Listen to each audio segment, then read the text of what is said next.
Hello and welcome to the channel. This channel shares daily devotions, encouragements and lessons to help you grow in your walk with God.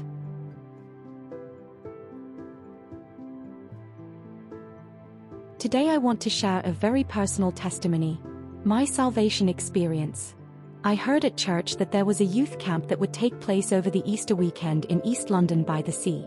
I persuaded my dad to let me go, and I was delighted when he said yes. We travelled by combi to East London, which was about 120 miles from our home. I was very excited. I was allotted a tent with another girl and we set down our sleeping bags and our bags with our clothes. We were introduced to the ministry team and the camp began. I really enjoyed the service and was surprised when it ended and the youth pastor walked up and down and said, "Close your eyes." Then he said, "Come, Jesus is calling." I had never heard an altar call before, because our pastor had never given one. I was intrigued, but my overactive imagination interpreted this to mean that Jesus was literally calling people by name, and you only came to the front if you heard him call you. I was young and did not really understand.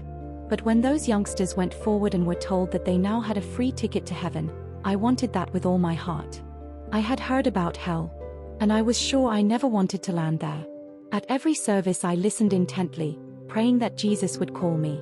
But the weekend ended, and I went home with a heavy heart. Still, I consoled myself with the thought that there would be another camp the next Easter.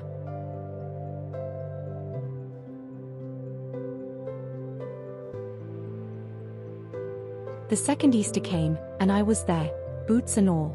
After the service and lunch we had the afternoons off.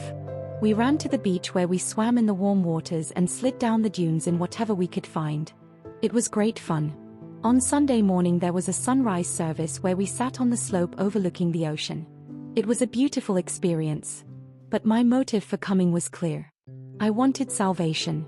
I wanted to make sure that I was going to heaven. But the second camp once again ended in disappointment. I did not hear the call. On the way home I prayed that God would preserve my life so that I could return the next year. After all, my pastor never gave altar calls.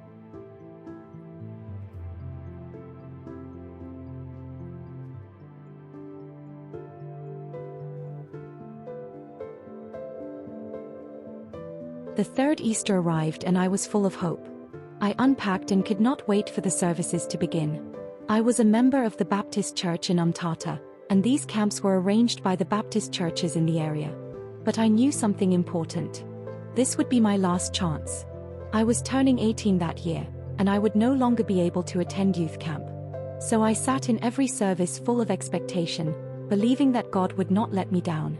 My ears strained to hear my name being called. But the last service ended, and I did not hear Jesus calling me. I was devastated. I thought maybe I was too much of a sinner and he did not want me. I tried to examine my life, counting my sins, trying to say I was sorry, but I had no real knowledge about salvation. I was lost. I gave up. With a broken heart I climbed into that combi and we drove home. That night I cried myself to sleep. All hope was lost.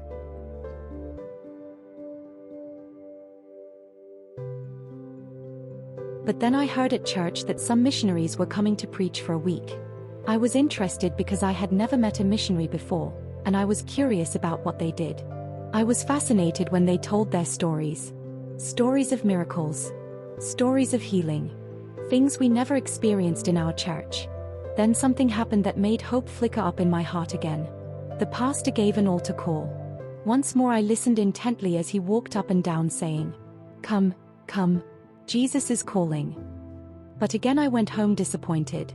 Still, I tried to convince myself to hope, because this was Monday night and there were 4 more nights to come. However, by Thursday night all hope had left me again. So I decided not to even bother attending the last service on Friday night. But I had forgotten something. It was youth night.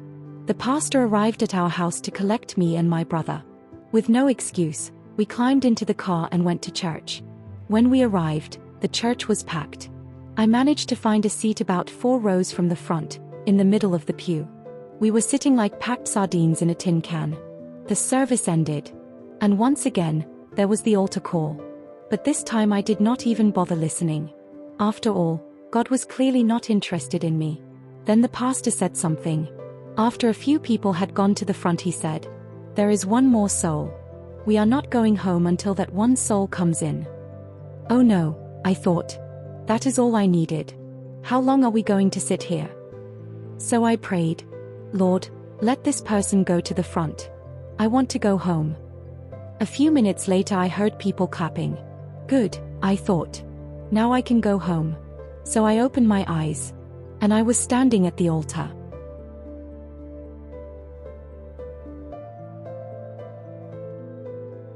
I was completely confused. How did I get here? In my mind I was still sitting in the pew. Surely I would have known if I had gotten up. I would have had to climb over the legs of the people next to me. But I did not remember getting up. Then suddenly it dawned on me. I am standing by the altar. Jesus had called me. I was overwhelmed. Tears ran down my cheeks. An old lady came and took me aside. I could not stop crying.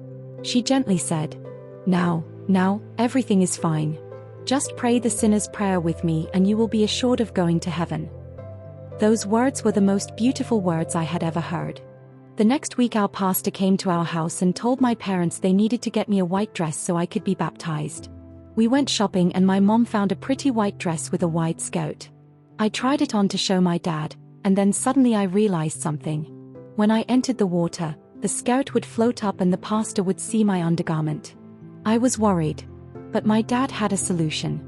He went to the garage and came back with fishing sinkers and told my mom to sew them into the seam. Problem solved.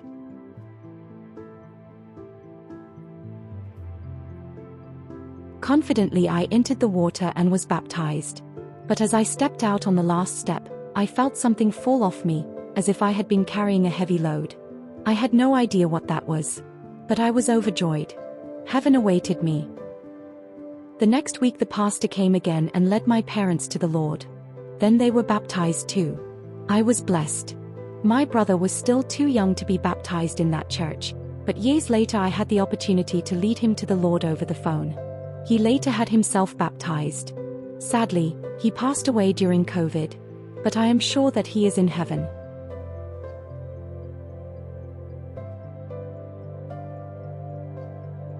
Being translated is difficult to explain. One moment you are sitting down, and the next moment you are standing in front by the altar. Your mind cannot comprehend what happened. And no matter how you try to figure it out, you simply cannot explain it. But the end result was clear. Jesus did call me that night. And I received my salvation. What happened to me in that church would happen to me again years later. It is called being translated. It also happened to Philip in the Bible. Maybe you should go and read about what happened to him. Another amazing thing about my baptism was those fishing sinkers my dad used in the dress. You see, my dad was a fisherman. And later in my life I heard an audible voice saying, "You will be a fisher of men." Little did I know it was a calling on my life. And that is my salvation story. We serve an awesome God. And He loves you so much that He sent His Son to die for you. As it says in John 3 verse 16.